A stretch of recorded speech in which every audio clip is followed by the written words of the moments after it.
Hoy estamos haciendo un programa especial porque realmente en la Universidad de Belgrano organizamos una vez por año jornadas de investigaciones y presentaciones de los investigadores. Y elegimos algunos temas que son de alguna manera la guía de esos trabajos en cada año académico. Para este año hemos elegido el tema de la pobreza, el saneamiento, la vivienda, la salud, la educación.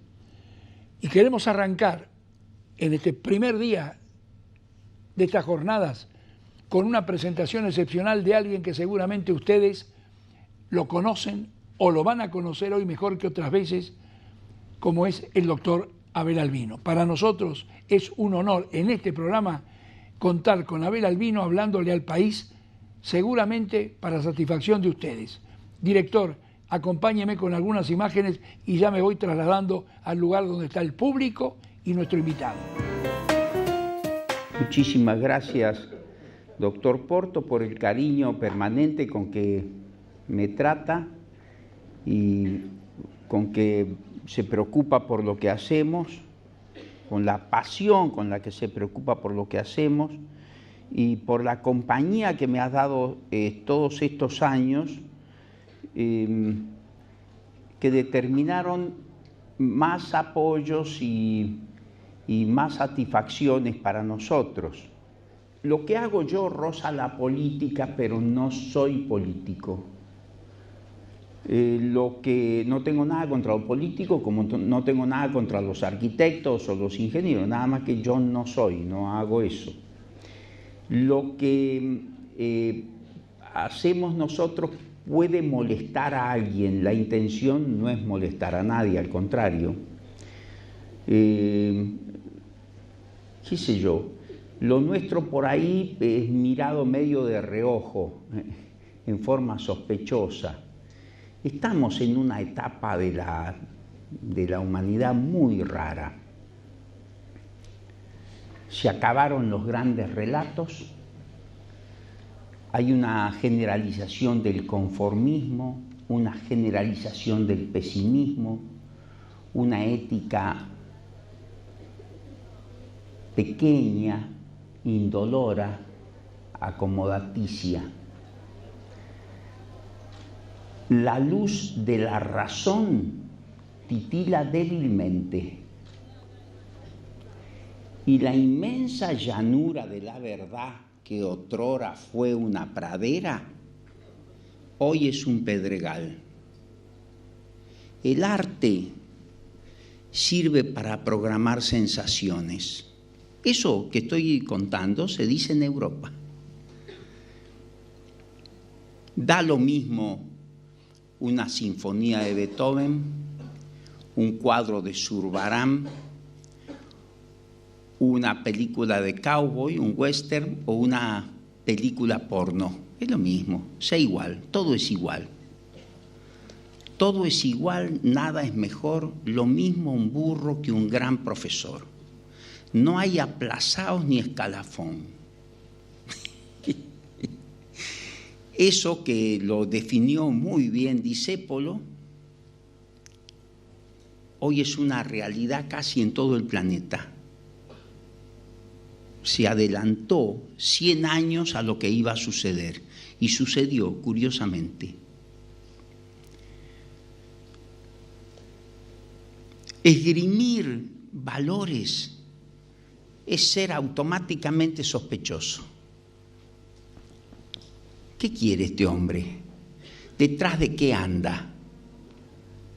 ¿A quién le ganó? ¿Qué pretende? ¿Qué busca? Estamos para pasarla bien. Kelsen y Rorty, esos dos juristas, uno austríaco, el otro norteamericano, padres del positivismo filosófico y jurídico, lo dicen claramente. Un verdadero demócrata, dice Kelsen, el jurista austríaco notable, es Pilatos. ¿A quién liberamos? ¿A Jesús o a Barrabás? A Barrabás, le dijeron. Entonces lo miró a Jesús y dijo, pero este ningún mal ha hecho. crucifícalo, dijo el pueblo.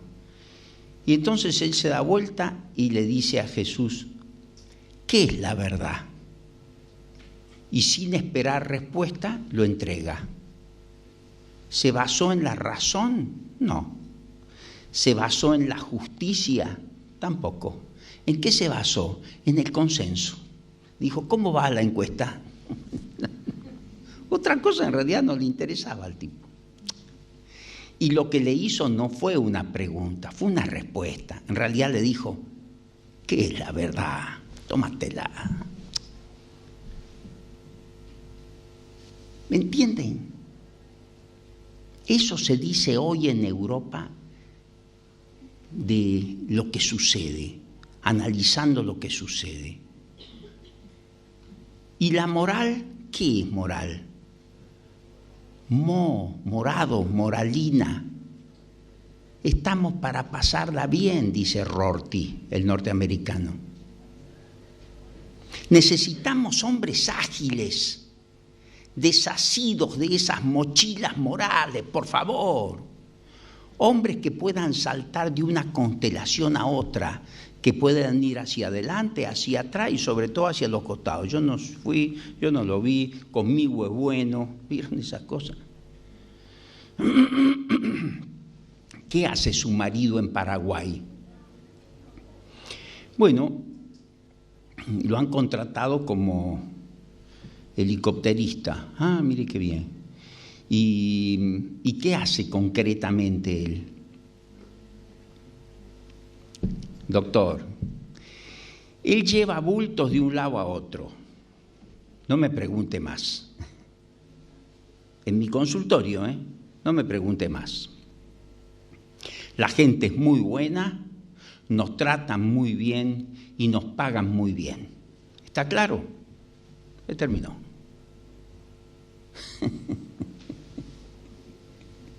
¿Qué es moral? ¿Qué es ética? La ética, la moral, nos marca las fronteras de los pactos posibles, el horizonte de incondicionalidad, fuera del cual no es posible hacer nada. Matar a un hombre, sea así o así. Torturar a un detenido, liberar a un culpable, utilizar información del Estado en beneficio público, privado, información pública en beneficio privado. Son actos indignos de suyo, que no merecen el más mínimo análisis, son actos indignos. Y cuando avertamos eso, cuando rescatemos eso, recuperemos ese razonamiento, vamos a quizá a recuperar el camino que hemos perdido. Las crisis mundiales son crisis morales y estamos en una profunda crisis moral. Por eso celebro que el doctor Porto se entusiasme por estos temas y me encanta que haya tanta gente joven porque ustedes son el futuro del país. Ustedes van a poder hacer lo que nosotros no hemos concretado. Y este mensaje que voy a darles, a pesar de las figuras tristes que van a ver, es un mensaje optimista, positivo y alegre. A eso vamos.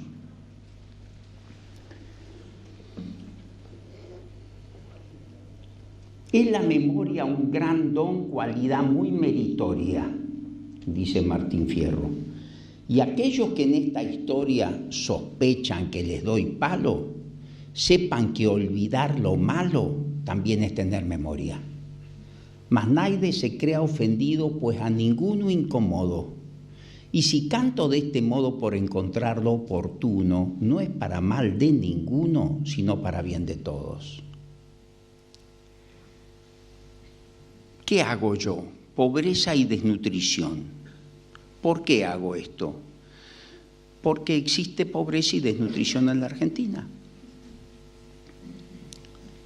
Parece que no era cierto que estábamos mejor que Alemania. parece que no era cierto que teníamos un 5% de pobreza, parece que era del 30% para arriba y que estábamos peor que Alemania, sin duda. ¿Y por qué ocultamos esto? ¿Por qué no lo decimos?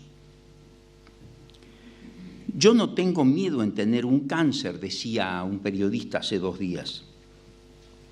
No quisiera tenerlo, por supuesto, pero si lo tuviese, lo que me interesa es que me lo diagnostiquen, porque en tanto y en cuanto me diagnostiquen esa enfermedad, puedo luchar contra ella.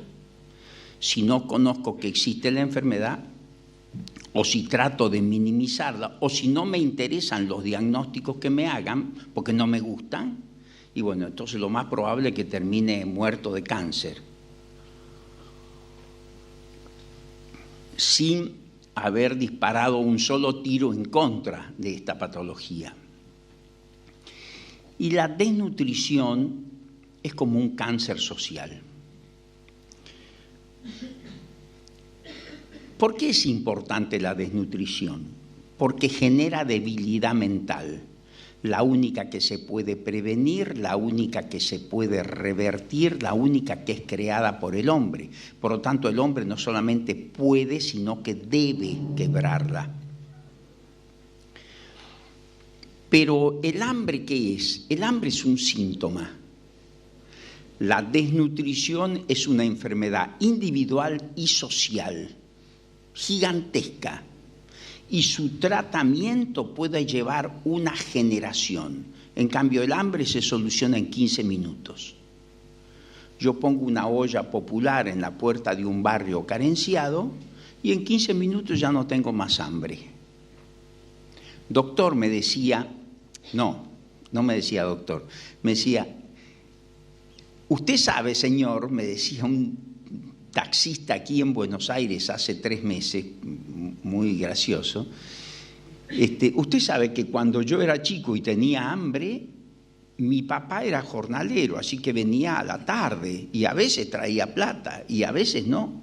Cuando traía plata comíamos y cuando no había conseguido ninguna changa, ninguna cosa, y no. Entonces mi mamá nos daba medio pan duro y medio litro de agua. Y con eso nos íbamos a dormir. Me explicaba a mí. Y después me decía, hay un mendocino que hace esto. Y yo iba encantado escuchándolo y le hice varias preguntas y el tipo se ve que escuchaba los programas, que es muy bueno que existan programas también culturales y que vayan dando datos y maneras de salir de este conflicto y a su vez ayudando a la comprensión del mismo. Son ustedes, los universitarios, los que tienen que dar las soluciones. Somos nosotros, los universitarios, los que debemos aportar las soluciones al país. Es la universidad la cabeza pensante de una sociedad. Y entonces debe ser ella quien aporte las soluciones y diga los caminos que debemos transitar. Entonces, ¿por qué decimos que es importante la desnutrición? Porque genera debilidad mental, la única que se puede prevenir, la única que se puede revertir, la única debilidad mental que es creada por el hombre. Por lo tanto, el hombre no solamente puede, sino que debe quebrarla. La principal riqueza de un país es su capital humano, y si ese capital humano está dañado, el país no tiene futuro. El cerebro es el órgano que más rápidamente crece. ¿Cuánto pesa el cerebro al nacer? Chico normal, el 10% del peso, 300 gramos. Un chico normal pesa 3 kilos, 3 kilos 200. El 10% de eso, 300 gramos, digamos. Pero no hablemos del chico normal, hablamos del desnutrido, del prematuro, del desnutrido fetal. Ese chico puede pesar su cerebro de 35 gramos para arriba. Menos de 35 gramos no es viable, generalmente muere ese niño. Pero si tiene un cerebro de más de 35 gramos, ahí puede arrancar y puede desarrollarse. Al principio de la vida crece por momentos el cerebro a un ritmo de 2 miligramos por minuto dentro del orden de regeneración celular de 250.000 elementos por minuto. Estos son estudios del profesor Monkeberg de Chile, que hizo miles y miles y miles de autopsias de chicos que morían de desnutrición en Chile. Yo lo conocí al profesor Monkeberg hace 44 años, cuando recién recibido de médico en la Universidad Nacional de Tucumán, me fui a hacer mi residencia en pediatría a la Universidad de Chile. Bueno, 35 gramos para arriba. ¿Cuánto pesa el cerebro cuando el chico camina? Que tiene un añito, 1 año y 2 meses. 950 gramos. 950 gramos es una barbaridad. ¿Por qué? Casi 1 kilo, sí. ¿Y por qué es una barbaridad? Porque de adulto el cerebro pesa 1,2 kg. O sea que lo que hace después del año es muy poco. El primer año es el cuerpo de la campana de Gauss. Esos son los 1000 días. Los 270 días del embarazo, 365 días del primer año y 365 días del segundo. Ese es el número 1000. Los primeros 1000 días famosos. Siendo el cuerpo de la campana, digamos, el primer año. El primer año marca la suerte del sistema nervioso central y por ende de ese individuo, de ese pueblo, de esa nación. Un hombre es lo que su cabeza le posibilita. Y la cabeza, el cerebro, se forma casi en un 80% en el primer año de vida. Pero si nosotros nacemos y morimos con la misma cantidad de células, ¿por qué razón aumenta el peso del cerebro? Porque cada neurona, de los 100.000 a 140.000 millones de neuronas que tenemos en los 3 milímetros de espesor de la corteza, 3 rayitas del centímetro, cada neurona emite hasta 15.000 cables si hay buena alimentación, 50%, y buena estimulación, 50%. Si yo alimento adecuadamente y estimulo adecuadamente, si le doy un traguito de leche y le doy un beso. El niño necesita el beso. No es un automóvil que vos le llenás el tanque y funciona, no. El niño necesita el cariño, la contención, el afecto, el apego. Yo lo veo con mis nietos, lo veo con mis enfermos de hace tantísimos años. Soy un médico ya grande, con 44 años de profesión, médico de niños, pero lo veo más todavía, lo palpo más con mis nietos. Porque el chico necesita el estímulo amoroso, repetido y frecuente. Y eso estimula su imaginación, exacerba su curiosidad y lo engancha con la vida. La genética nos da una carga, pero esa carga no nos sirve si no tiene un entorno amable esa criatura. La genética nos da los 100.000 a 140.000 millones de neuronas, pero esas neuronas no se cablean si no existe un entorno adecuado, amoroso, protector,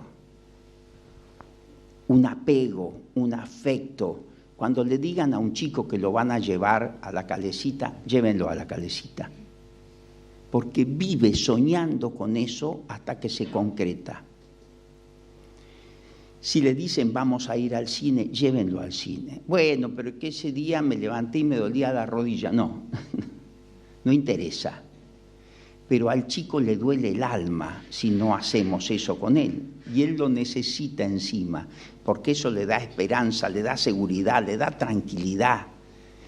le da ese cableado, le da ese entusiasmo, lo mejora inmunológicamente, físicamente, psíquicamente, se forma seguro, optimista, positivo, con autoestima alta. Es muy bueno eso. La carga genética nos lo da el ADN que traemos. El cableado neurológico, que es posterior al nacimiento, lo da el entorno en el que vivimos. Si ese entorno es amoroso, lo contiene, lo estimula, lo protege, y será un hombre que podrá el día de mañana funcionar sin inconvenientes, porque será un hombre seguro, a pesar de que pueda haber tenido dificultades. Pero si ese entorno no le da seguridad, su cableado va a ser pobre. Cableará el cerebro en un 20, 30, 40 o 50%, y las posibilidades que tendrá en su vida serán del 20, 30, 40 o 50%.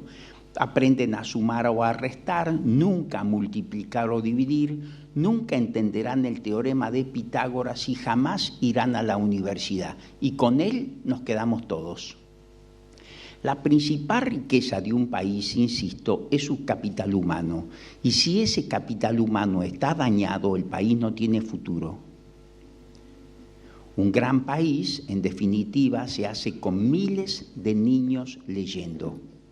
Pero para leer y escribir hace falta tener un cerebro cableado. Y eso lo da el entorno, la estimulación. La carga genética por un lado, la estimulación por el otro. Si se juntan las dos cosas, y tendremos posibilidad luego de educar a ese chico. Europa sale de sus dos guerras absurdas porque el intelecto estaba intacto. América Latina como región no sale de su atraso crónico porque nuestro intelecto está dañado. Y en esta sociedad del conocimiento, nosotros debemos insertarnos rápidamente con una enorme población equilibrada, bien cableada, bien estimulada para poder ser educada. Si no, nos quedaremos mirando como detrás de un vidrio cómo siguen desarrollándose los países desarrollados, cómo siguen generando conocimientos que utilizan luego para su crecimiento, y nosotros tenemos que ver cómo vamos generando nuevamente ese círculo vicioso de miseria, de pobreza y de incultura, del cual no podemos salir y estaremos patinando eternamente. ¿Saben qué decía Sarmiento hace 150 años? Las escuelas deben ser elegantes, hasta con cierto lujo. Hay que tirar a la gente hacia arriba.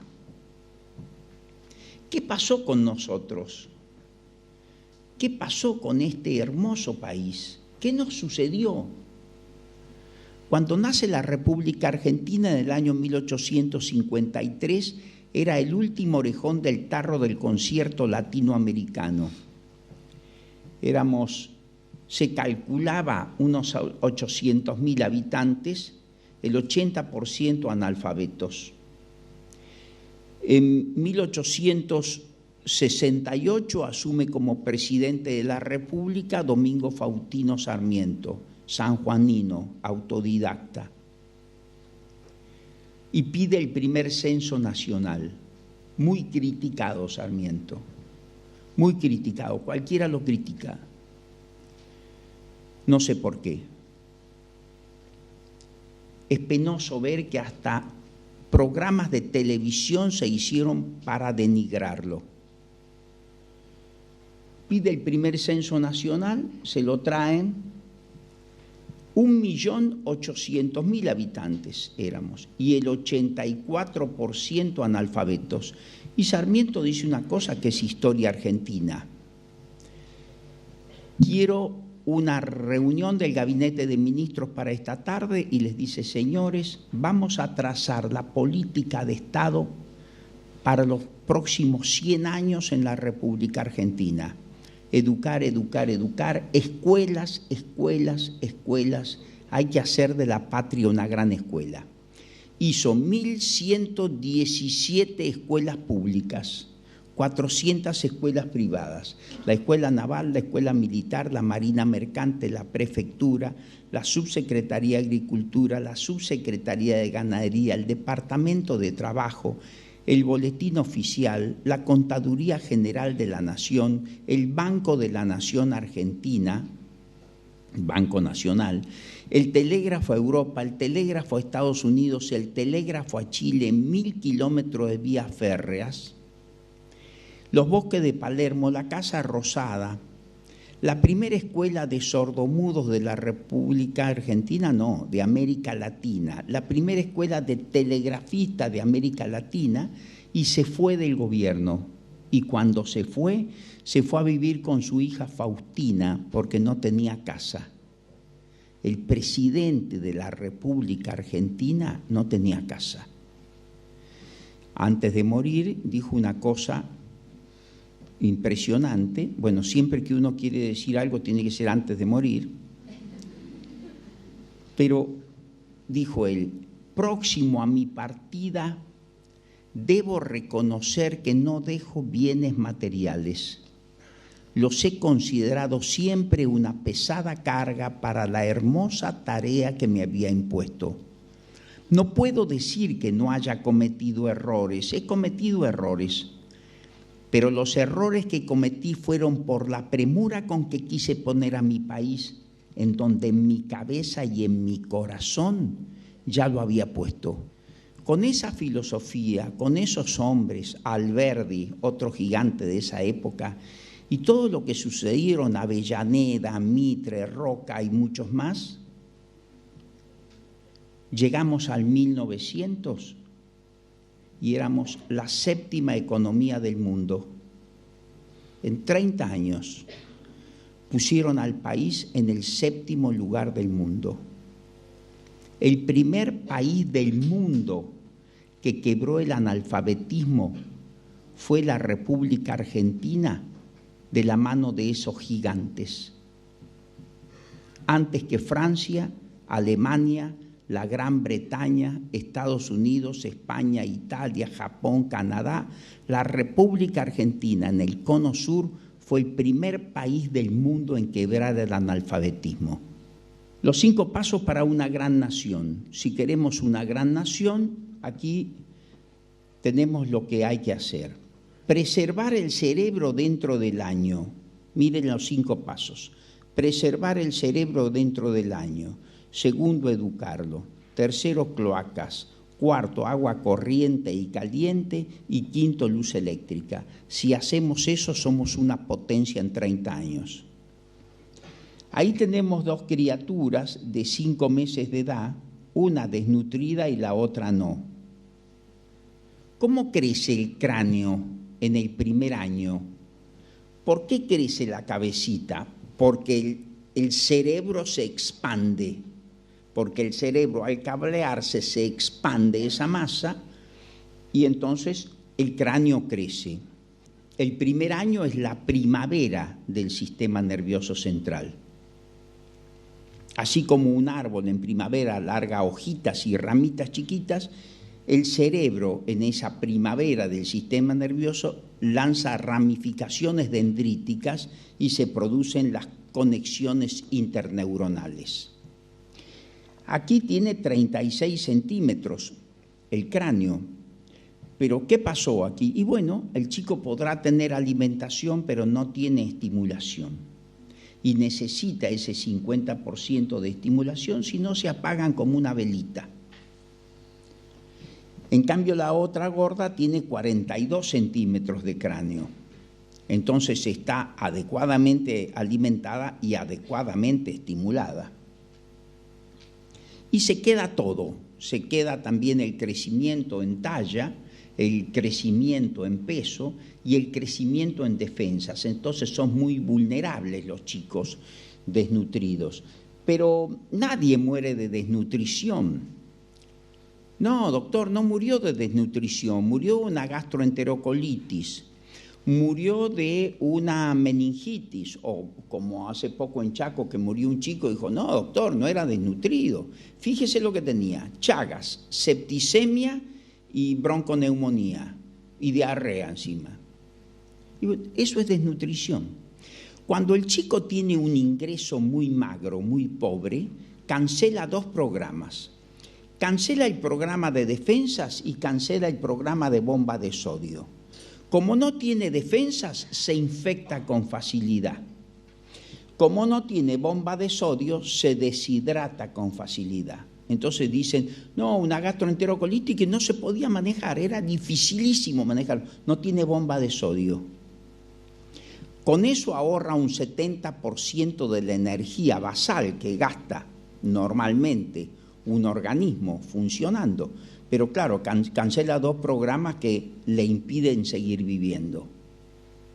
Prioriza la vida a tener estos programas sin defensas, sin bomba de sodio, ahorra un 70% de energía, pero tiene una gran vulnerabilidad.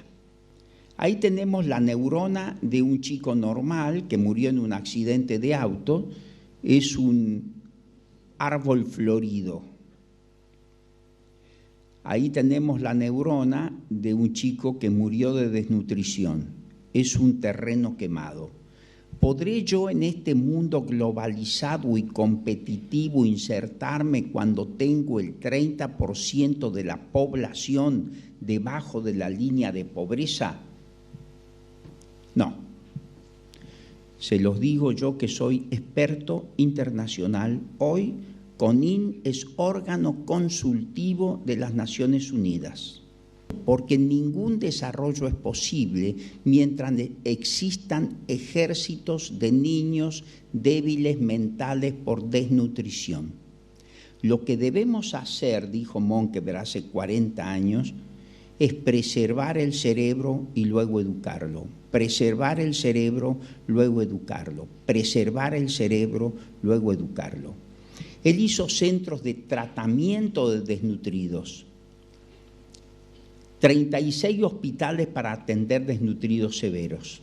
Nosotros en Argentina la situación es mala, pero no es tan mala como la de Chile en su momento. Entonces nosotros con centros de prevención que valen 10 veces más baratos que los centros de tratamiento, yo tengo los dos, tengo un hospital y los centros tenemos 70 centros de prevención. Cada 10 centros de prevención se gasta lo que se gasta en un hospital. Entonces, 10 centros que tienen 35, 50 chicos cada uno, 500 chicos, gasto lo mismo que lo que cuestan 25, 30 en un centro de tratamiento. Yo he entrado en Mendoza a ranchos de noche porque necesito ver, necesito conocer, y encontré niños durmiendo en un pozo en la tierra tapados con perros. Mendoza es la 4ª ciudad de la República Argentina.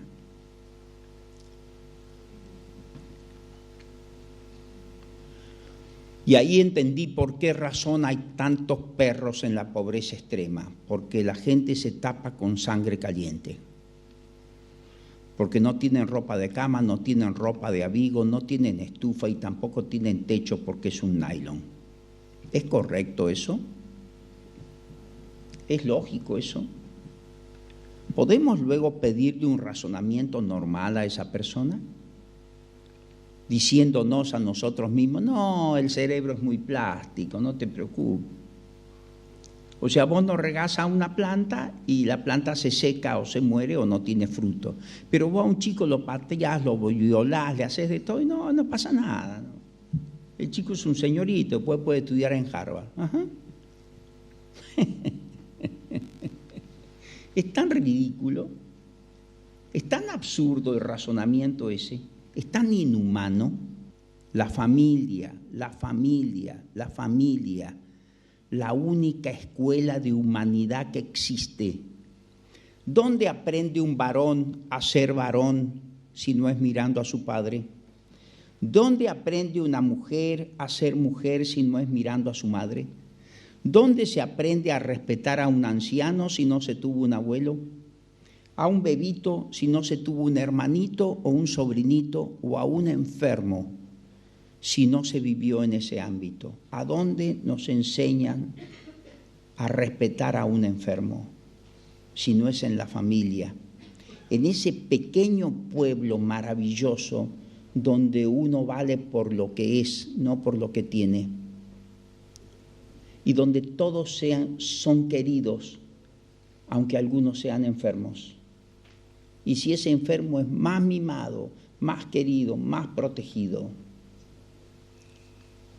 La familia, patrimonio de la humanidad. Lean el documento de Aparecida. La educación es una semilla maravillosa, dijimos. Pero toda semilla para fructificar necesita un sustrato. Y el sustrato anatomofisiológico, anatomofuncional, donde se siembra la educación, es un cerebro intacto. Si no tengo cerebros intactos, no tengo qué cosa educar. Hicimos una investigación, la hizo el profesor Monkever hace 40 años en Conín, Chile. Nosotros la hemos repetido.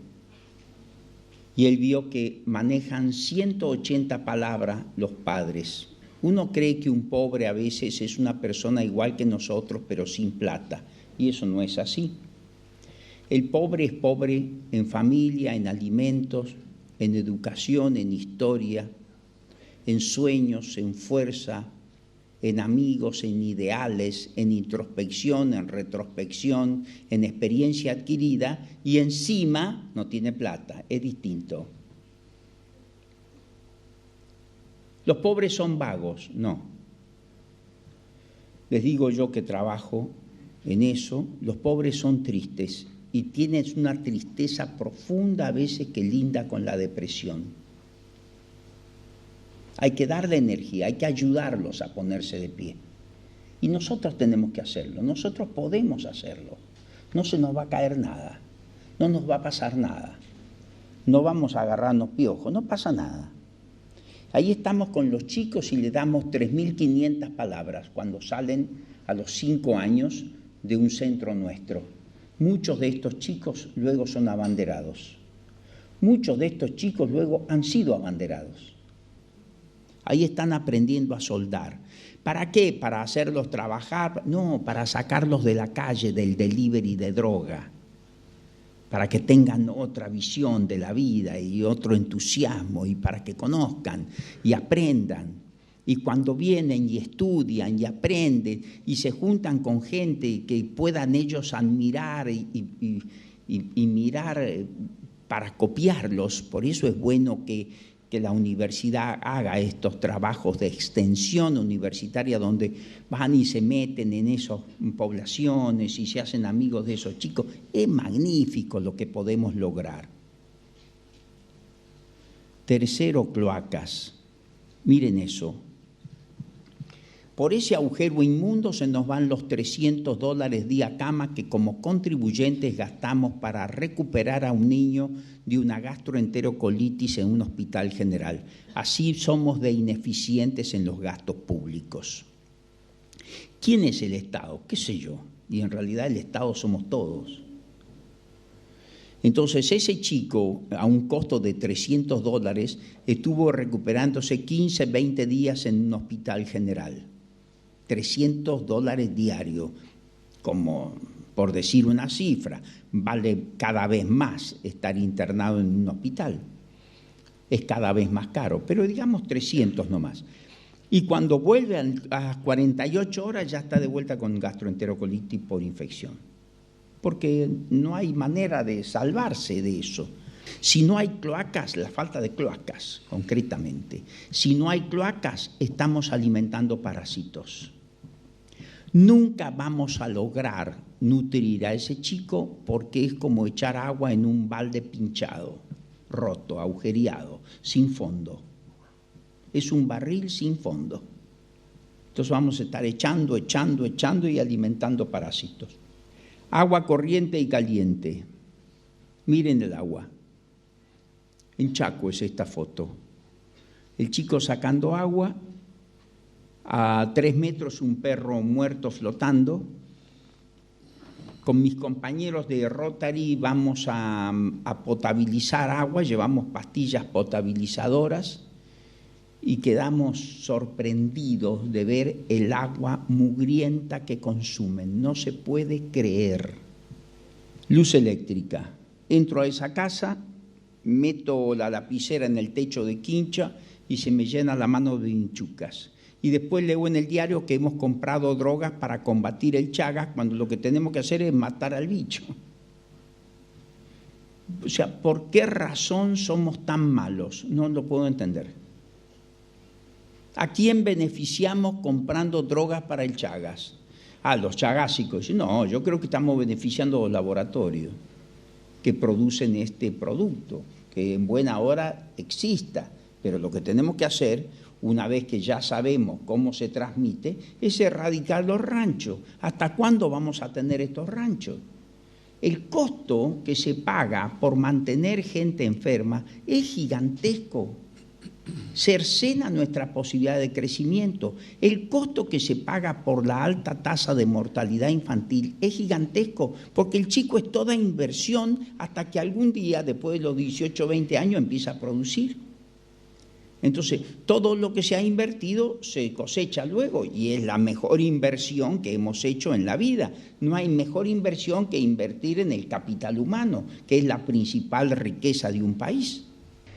Y nosotros hicimos un trabajo muy importante en la Universidad de York, en Gran Bretaña, diciéndole lo que hacemos nosotros es útil para el individuo, para la familia, para la provincia, para el país.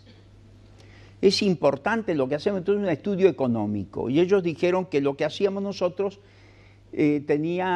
costaba era un beneficio de $1.000 niño.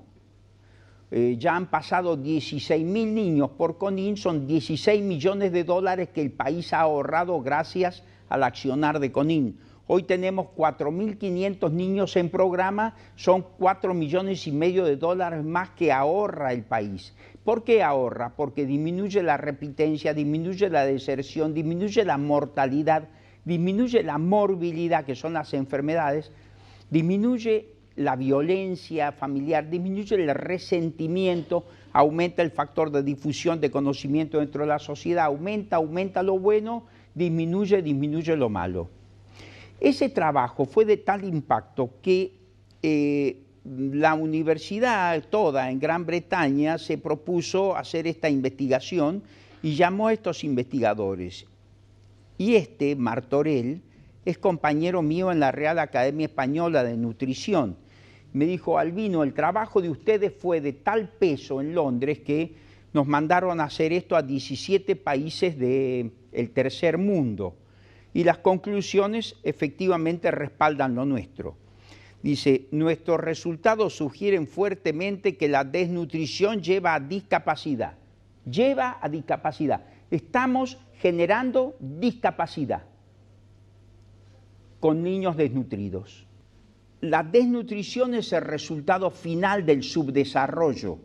De nada sirve que alimentemos a un chico si lo devolvemos al ambiente hostil del cual proviene. A los 15 días estamos alimentándolo de vuelta. Entonces dijimos, hace 20 y tantos años, si queremos quebrar la desnutrición, lo que debemos hacer es un abordaje integral de la problemática social que le da origen a la extrema pobreza. Educación nutricional, educación para la salud, lactancia materna, jardín maternal, jardín infantil, estimulación temprana, escuela de arte y oficio, programa de educación agraria, lectoescritura para analfabetos, ropero familiar, club de padres, escuela para padres, documentación y legalización de la familia, alcoholismo, inmunizaciones, agua corriente, agua caliente, luz eléctrica, cloaca. Así se combate la desnutrición. Vuelvo al principio, combatir el hambre es lo más fácil que hay porque es un síntoma. Dentro de un rato vamos a tener hambre, comemos cualquier cosa y se nos va. Ese pan duro, medio pan duro y medio litro de agua. Ya no tenemos hambre. Combatir la desnutrición es otro cuento, porque es una enfermedad individual y social que nos puede llevar 25 a 30 años quebrarla, porque hay que hacer toda esa infraestructura que rodea a ese chico y educar a esos padres. ¿Qué pretendemos? Chicos felices, nada más. Nosotros ya estamos en toda Argentina, en Paraguay, en Perú, en Guatemala, en México y en Gambia, en África Ecuatorial, con 2 centros, en Soma y en Basé. Conin no es una cosa chica, ¿eh?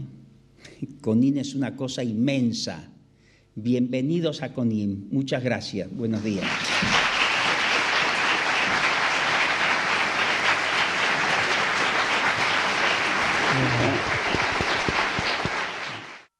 Es reconfortante escuchar a un argentino hablar con esta grandeza. Sepan que existen miles de argentinos. Despidamos otra vez al vino.